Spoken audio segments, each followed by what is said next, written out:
Selanjutnya Pak Agung. Baik, terima kasih pimpinan. Assalamualaikum warahmatullahi wabarakatuh. Yang kami hormati pimpinan dan anggota Komisi 3 yang dimuliakan Allah dan juga Pak Fadil dan jajaran Kabar Hakam yang kami hormati.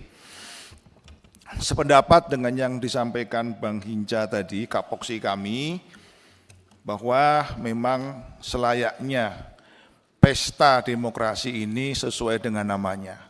Jadi namanya pesta selalu berisi, harusnya berjalan dengan keriangan dan kegembiraan.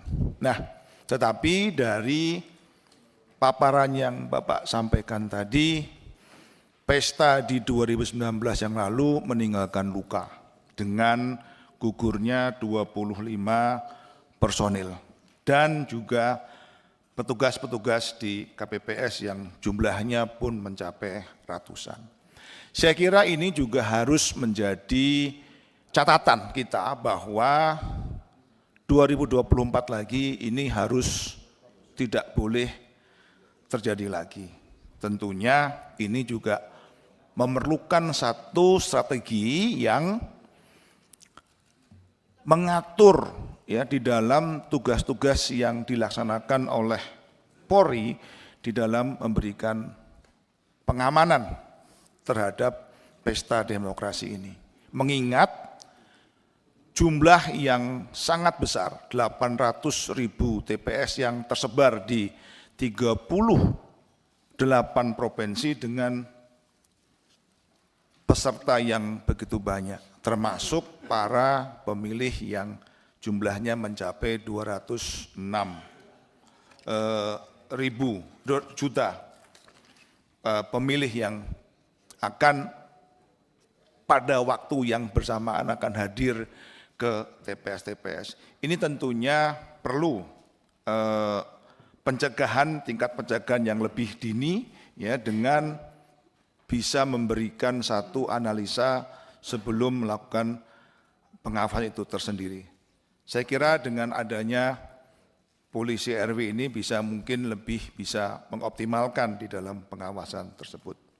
Kemudian yang berikutnya adalah bahwa hampir menjadi sifat kita kalau tidak ada petugas itu akan cenderung untuk melakukan kecurangan. Jadi niat curang itu akan terjadi bila di lapangan tidak terlihat petugas. Nah ini tentunya perlu disiasati. Ya. Kalau kita menurunkan seluruh personil di TPS tentunya akan menjadi kewalahan. Tetapi mungkin ya, kita bisa atau polisi Polri dalam hal ini bisa memberikan satu peringatan-peringatan begitu seperti akan disebarnya intel gitu kan kira-kira gitu di dalam TPS karena intel itu kan tidak berseragam sehingga orang yang akan berbuat curang akan berpikir karena di sekitar itu ya tanpa ketahui akan ada intel yang mengawasi. Ini yang mungkin ini saran saja Pak. Kemudian yang perlu diawasi juga bahwa pengangkutan kotak suara Pak dari TPS ke kecamatan. Ini juga menjadi salah satu titik rawan karena di dalam perjalanan itu bisa terjadi kecurangan-kecurangan yang dilakukan oleh oknum yang tidak bertanggung jawab untuk melakukan kecurangan. Dan berikutnya lagi yang mungkin perlu mendapatkan perhatian Polri ialah karena Polri sifatnya di luar, tugasnya di luar dan tidak bisa ada di 800.000 TPS, saya kira perlu satu tindakan yang cepat untuk penanganan konflik yang terjadi di TPS. Karena biasanya di TPS itu tidak selain petugas KPPS hanya dikawal oleh Hansip atau Satpam Perumahan. Ini tentunya juga harus diantisipasi, jangan sampai nanti mereka justru berkembang sehingga ada yang memanfaatkan ya di tengah keributan yang sedang terjadi, entah merubah di C1 plano atau di mana yang bisa terjadi satu perubahan.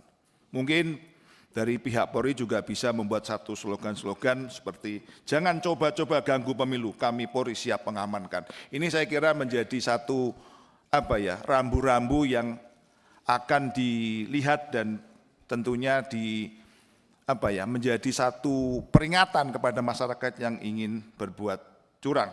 Ya, jadi jangan jadikan pesta yang seharusnya gembira ini menjadi mengerikan. Mari ya, kita jaga pesta menjadi satu kegembiraan tanpa tekanan, bebas ancaman dan bebas intimidasi. Terima kasih. Assalamualaikum warahmatullahi wabarakatuh.